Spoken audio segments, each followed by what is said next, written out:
All right. Today we're staring right into the abyss to map out one of the most terrifying power structures in all of fiction, the cosmic hierarchy of the Cthulhu mythos. And believe me, this isn't just some list of monsters. Oh no, this is the organizational chart for a universe run by a completely alien and horrifying order. So, let's start our descent, shall we? To really wrap your head around what we're dealing with, you have to start right here. This quote just nails the entire vibe of cosmic horror. It's telling us that everything, our entire universe, everything we've ever known or will know, is less than a single atom to them. It's a humbling and honestly a deeply frightening idea to build a universe on. So here's our game plan. We're going to start with the core philosophy of this whole universe, the bedrock. Then we'll work our way down from the top, the most powerful beings you can imagine, through the sleeping gods, all the way down to the minor players, before we wrap it all up. Okay, before we even get to the gods themselves, we have to understand the sandbox they play in. The most terrifying thing Lovecraft ever came up with wasn't pure evil, it was something way, way colder. The simple, absolute fact that the cosmos does not care that we exist. And this right here, this is the most crucial distinction you need to get.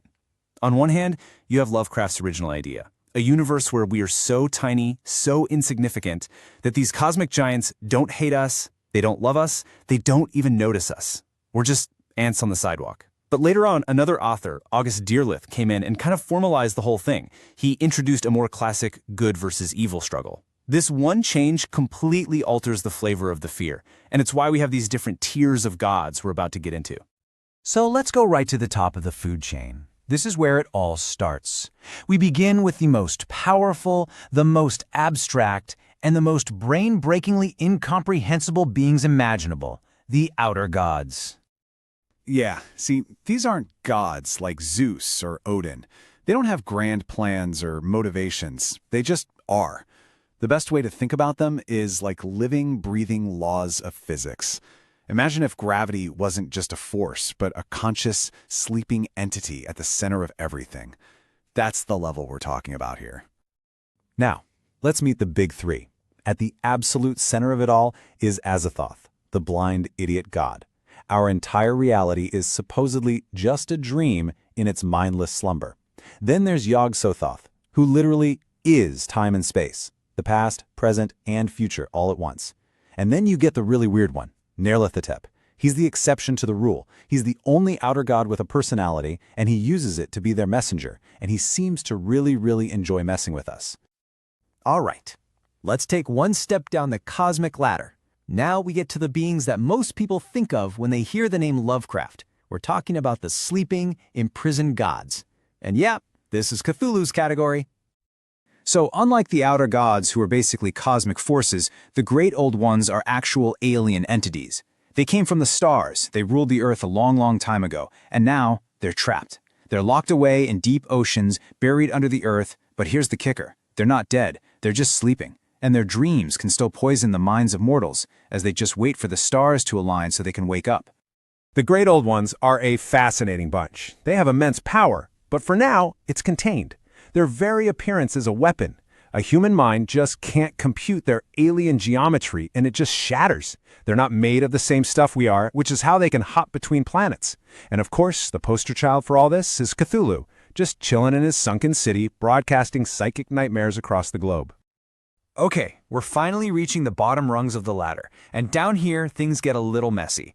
We have two very different groups that are often confused with each other, the Great Ones and the Elder Gods. And this slide really highlights that split we talked about earlier. On one side, you've got the Great Ones. They're basically the gods of Earth's dreamlands. And get this, they're actually weaker and dumber than a lot of humans. They're only safe because the outer gods, for some reason, protect them. Then on the other side, you have the Elder Gods. These are the good guys that later writers added to the story. And their whole deal is fighting Cthulhu and his buddies. So to put it another way, the Great Ones are almost like petty, squabbling nobles. They live in this secret city, Kadath, and they even marry humans sometimes.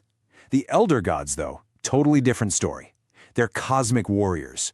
We're talking figures like Nodens, the Lord of the Great Abyss, and even Bast, the Egyptian cat goddess, who are reimagined here as powerful forces holding back the darkness.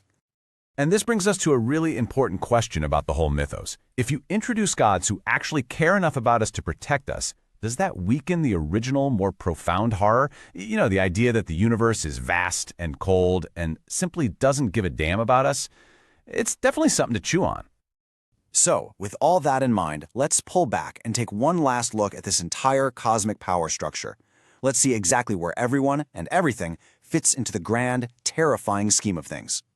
And here it is, the whole hierarchy at a glance. At the very top, Tier 1, the outer gods. Absolute power, mindless forces of nature. Tier 2, the great old ones. Immense power, but trapped, for now. Tier 3, the elder gods. High-powered, but fighting a war. And at the very bottom, Tier 4, the great ones. Low power, basically just residents of the dreamlands. From total indifference to active warfare, that's the chain of command. Which leaves us with one final, unsettling thought to close on.